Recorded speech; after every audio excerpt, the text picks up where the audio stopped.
Ever pause and, Mm. think about the hidden tech that makes our digital world tick? I mean, the stuff behind the scenes. Absolutely. Beyond the flashy phone launches or the Right. big AI headlines. Exactly. Like in your smartphone, in the cloud servers powering AI breakthroughs, there are these incredibly precise, often invisible parts working away. Unsung heroes, really. Without them, things just wouldn't work. Well, today we're doing a deep dive into one of those unsung heroes, the global DRAM probe cards market. Sounds niche, maybe? It might sound niche, yeah, but its importance is pretty huge. So what are these things exactly? Okay, so DRAM probe cards. They're highly specialized tools, essential, really, in the whole semiconductor testing world. Testing, right, like quality control. Precisely. Think of the wafer testing stage in making chips, when you've got that big silicon disk. Before they cut it up into individual chips. Exactly. Before they're separated, these probe cards go in and meticulously test every single tiny memory circuit on that It's wafer. like a final check. More like a critical pre-flight check for the RAM. It ensures the precision, the performance. Basically, it makes sure the memory in your devices is fast and reliable. Got it. Okay, so our mission today is to really unpack the global picture for this market.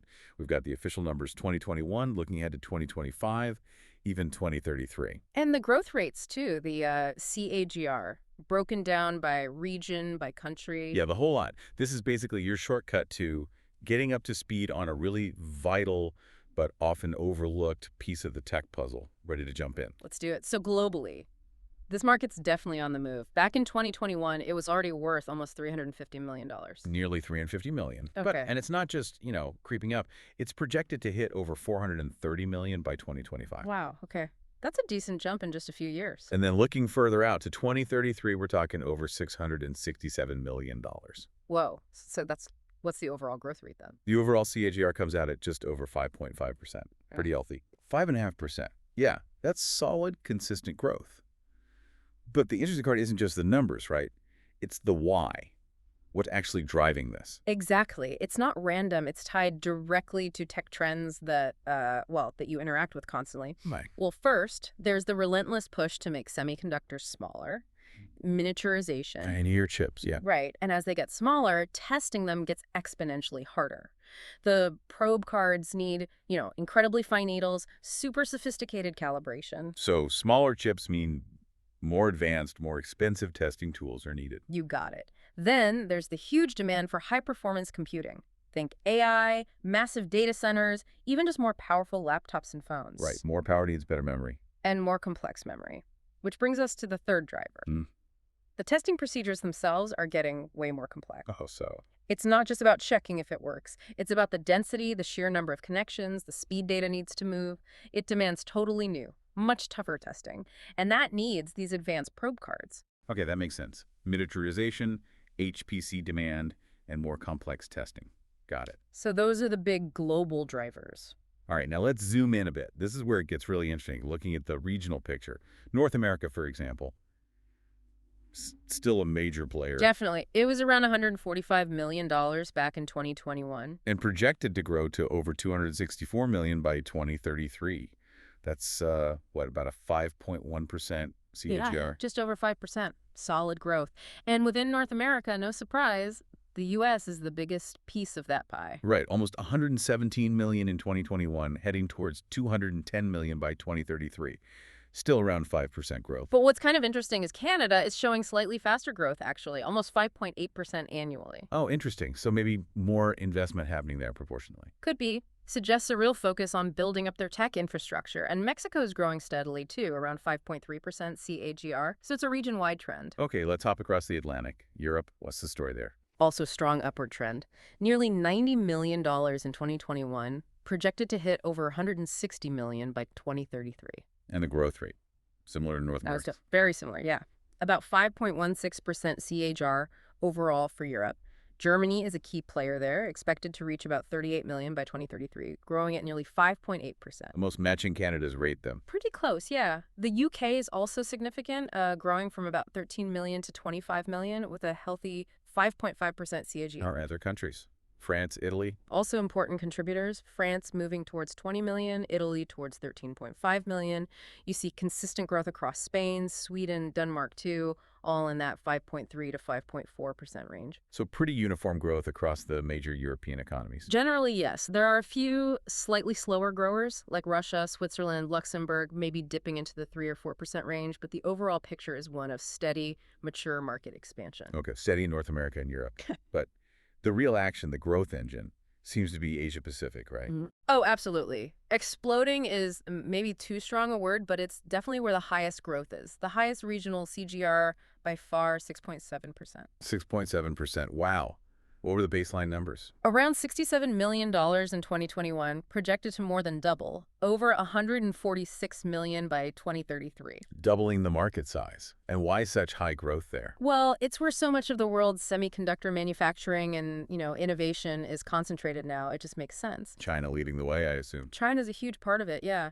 Expected to grow from about 21 million to over 46 million. That's almost a 7% CAGR itself. Nearly 7%. Oh, strong. But here's a really standout figure. India. Oh, yeah. India actually has the fastest growth rate within the entire APAC region, an incredibly strong CGR of over 7.6%. 7.6. That is impressive. What's driving that specifically in India? It really points to India's booming electronics manufacturing scene and just the rapid expansion of its whole digital infrastructure. It's becoming a major player. Okay, India's one to watch then. Any other hotspots in APAC? Definitely. Singapore is climbing fast, nearly 7% per year as well. And Southeast Asia as a whole region projected to almost triple in size. That's about a 7.3% growth rate. Crippling. Wow. Yeah. And of course, you have the established giants, Japan, South Korea, Taiwan. They're all showing really strong performance too, with CAGRs generally above 6%. So the whole region is just firing on all cylinders. Pretty much. It really highlights how central Asia Pacific is to the future of the tech supply chain. Okay, let's move south. South America, what are we seeing there? Also a picture of solid growth, expanding from roughly 22 million in 2021 to nearly 43 million by 2033. Yeah, the growth rate. A strong average CAGR there too, about 5.8%. Brazil leads in market size, heading towards 16.6 million. Okay. But Argentina actually shows a slightly higher growth rate, over 6.3% CAGR. Another surprising faster grower. Yeah. It suggests, like we saw in Canada and India, significant investment and focus on electronics and testing infrastructure across the region, not just in the largest economy. Chile, Peru, Colombia are all showing decent growth too. Good to see. All right, how about the Middle East? Similar story of healthy expansion. Started around $16 million in 2021, projected to get close to $31.5 million by 2033. Growth rate? About 5.7% CGR. And here, the UAE stands out with the highest growth in the region, over 6.4%. UAE leading the charge there. Yeah. Saudi Arabia is growing strongly too. Turkey, Qatar, Egypt. Well, It reflects those increasing investments in smart cities, digital infrastructure, and trying to localize some tech production. makes sense. Okay, last region. Africa. Africa's market is smaller, naturally, but still growing, from about 10 million in 2021 up to nearly 20 million by 2033. So almost doubling too over the long term. Right. With a CGR just over 5%, South Africa is the clear leader on the continent, growing steadily at about 5.5%. Nigeria is also showing consistent increase. The rest of Africa combined is growing a bit slower, maybe around 4.2%.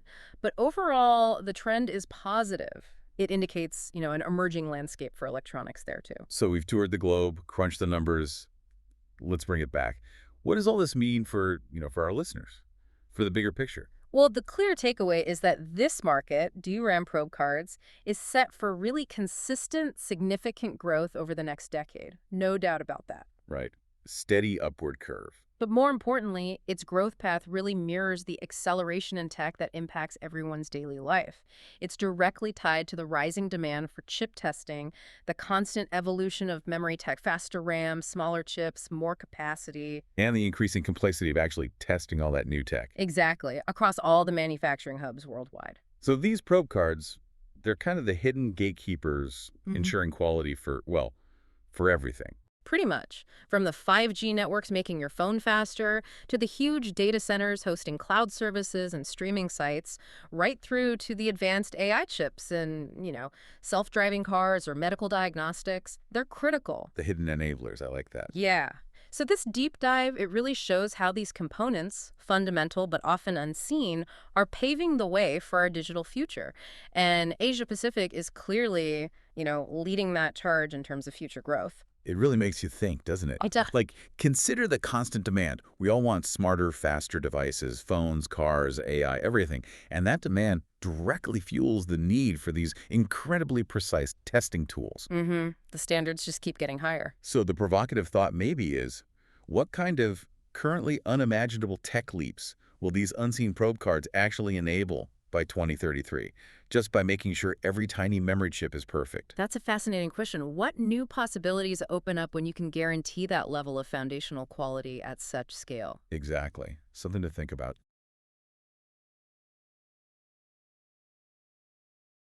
Welcome to the deep dive. Today, we're peeling back the layers on something crucial but often invisible. The hidden tech that makes your phone work, your streaming smooth. That unsung hero stuff. Exactly. We're diving deep into the world of DRAM probe cards. It's fascinating, super specialized stuff. We've got a detailed market analysis here, and our mission really is to pull out the key insights for you. Why are these things so vital? What are the big challenges? And where is it all heading?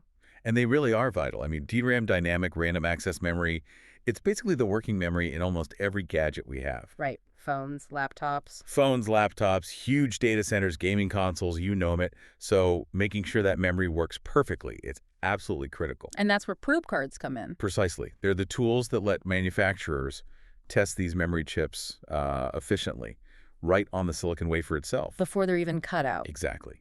It ensures quality, boosts yield. Mhm. It's fundamental for making chips at scale. Okay, let's unpack that.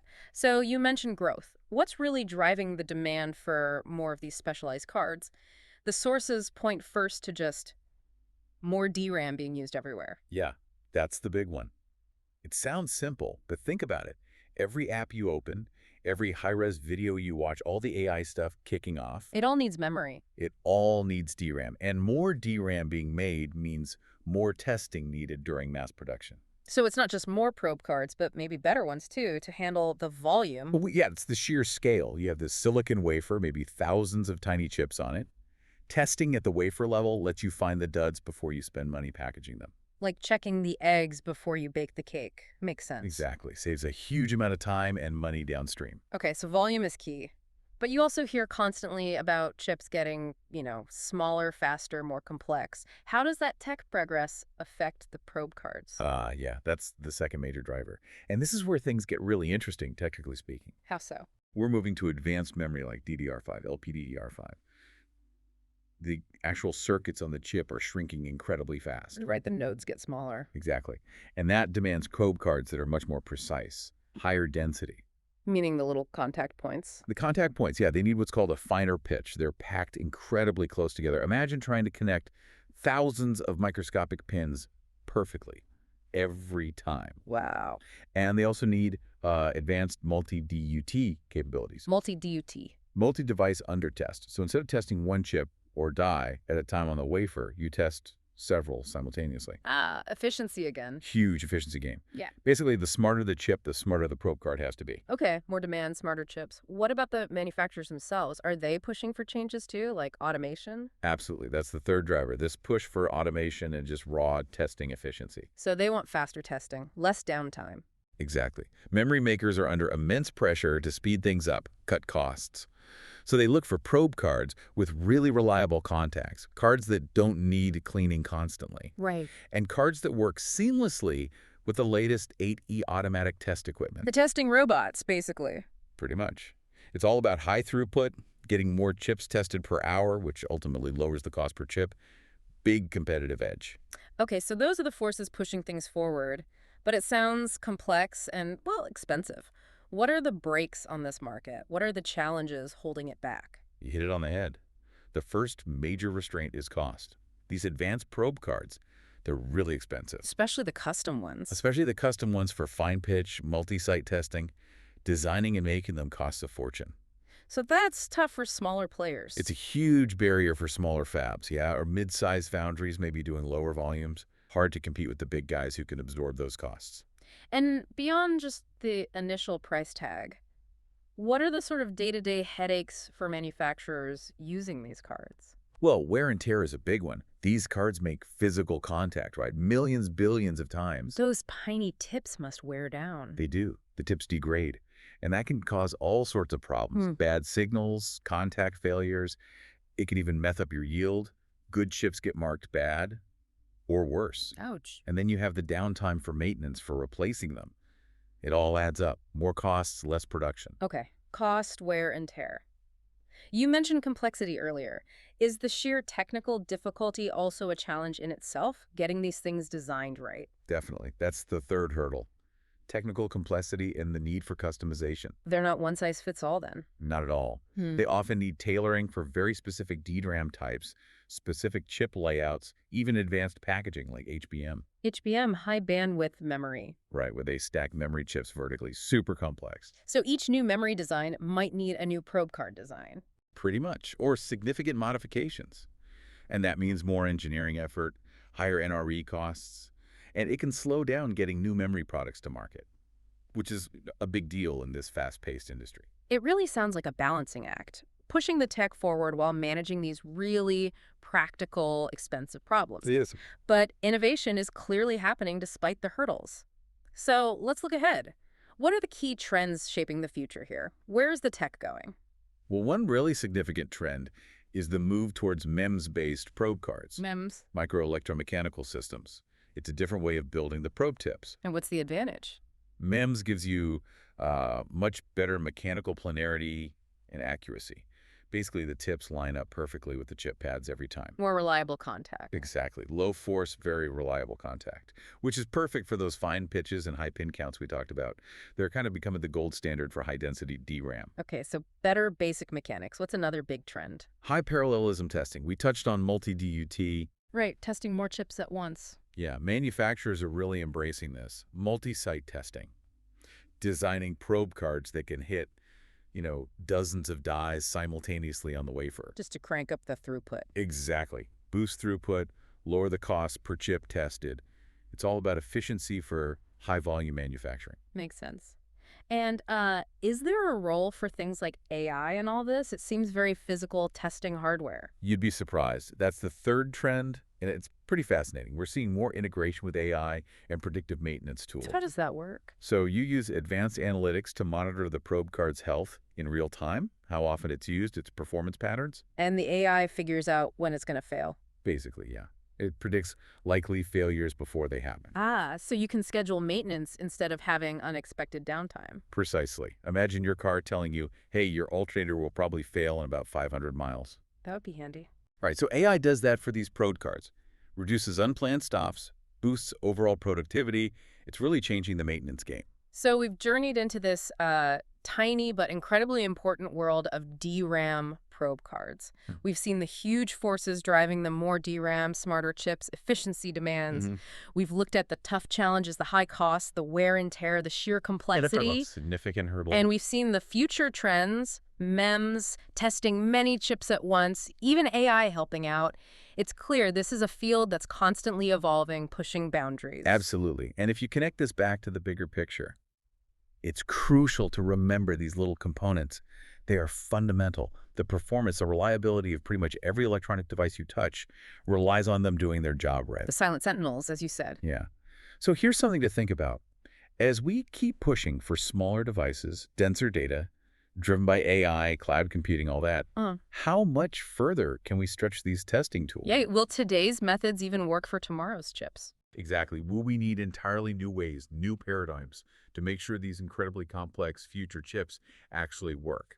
That's the next big question.